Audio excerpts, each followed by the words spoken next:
ఇప్పుడు సరైనోడు సినిమాలో కూడా అల్లు అర్జున్ క్యారెక్టర్ చేస్తున్నారు. మొన్న గోవిందుడు ఆంధ్రవాడి చేశాను, తర్వాత దీంట్లో చేస్తాను సరైనోడులో.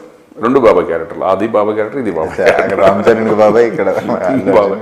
తర్వాత ఫాదర్ క్యారెక్టర్ ఇద్దరు ముగ్గురు అడిగారు, అప్పుడే చేయాలి అని చెప్పాను నేను. అప్పుడు హ్యాండ్సమ్ ఫాదర్ అవుతారు. అంటే ఇంకా కొంచెం టైం పడుతుంది, అప్పుడు చేయకూడదు మనకి. ఎందుకంటే మన ఫిల్మ్స్ ఆల్రెడీ నా ఉన్నప్పుడు ప్రొడ్యూసర్స్ ప్రాబ్లం అవుతుంది, అందుకని కూడా కొంచెం ఆగుదాం లేదు తర్వాత. సో ఫైనల్గా టెర్రర్ త్వరలో రిలీజ్ అవుతుంది. So 26th release. మేము ఈగోల్ వెయిటింగ్. ఎందుకంటే ఒక మంచి సినిమా, ఒక ఫీల్ గుడ్ మూవీ మీరు చూస్తారు కదా డెఫినెట్గా. మంచి సినిమా, neat film, clean and neat film అనమాట.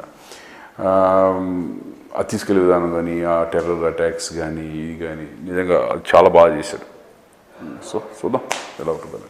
సో ట్రైలర్ చూసినప్పుడు మాకు డెఫినెట్గా అనిపించింది సార్, ఇది మళ్ళీ కట్ గన్ లాంటి పవర్ఫుల్ గెటప్లో మేము చూడబోతున్నాం డెఫినెట్గా. అంటే అదొక టైపు, ఇదొక టైపు. ఎమోషన్స్ కూడా ఉంటాయి దీంట్లో. Emotions, the planning, way of intelligence, వాడు ఎలా వెళ్ళాడు, ఎలా చేసాడు, ఎలా పట్టుకున్నాడు, అంటే ఒక చిన్న పాయింట్ని ఎలా లాగుతారు పోలీసులు. అంతే కదా, పోలీసులు మనం టెర్రరిస్ట్ అటాక్ చేస్తున్నారని ముందే ఇన్ఫర్మేషన్ వస్తుంది. దీంట్లో ఇంకోటి ఏంటంటే ఇన్ఫర్మేషన్ వెళ్ళిన పొలిటికల్ వాళ్ళు కూడా ఏం చేస్తున్నారు, దాన్ని పక్కకు చింపేసి పడేసిన సందర్భాలు కూడా ఉంటాయి ఒక్కోసారి. వాళ్ళు ఎలా అడ్డు తగులుతారు, వాళ్ళు ఏంటి, ఫలానా వాళ్ళ మీద టెర్రర్ అటాక్ ఉందని, ఓహో వాడు చచ్చిపోతే మనకు బెటర్ కదా అనే ఫీలింగ్. ఇప్పుడు ఇటువంటివన్నీ ఉంటాయి దాంట్లో.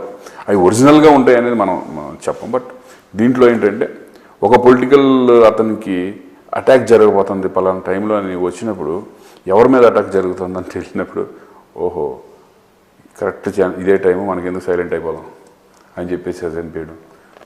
అలా అటువంటి అన్ని ఇన్సిడెంట్లు చాలా బాగుంటాయి దీంట్లో. సో రియల్గా జరిగేవి తెలుసుకోవాల్సినవి, అసలు ఏం జరుగుతున్నాయి, ఎలా చేస్తున్నారు అనేది. ఒక టెర్రరిస్ట్ అటాక్స్ ఎలా ఉంటాయి ఇంతవరకు ఎవరు టచ్ చేయలేదు. జనరల్గా ఏంటంటే బాంబ్స్ పెట్టడం, దాన్ని డిఫ్యూజ్ చేయడం,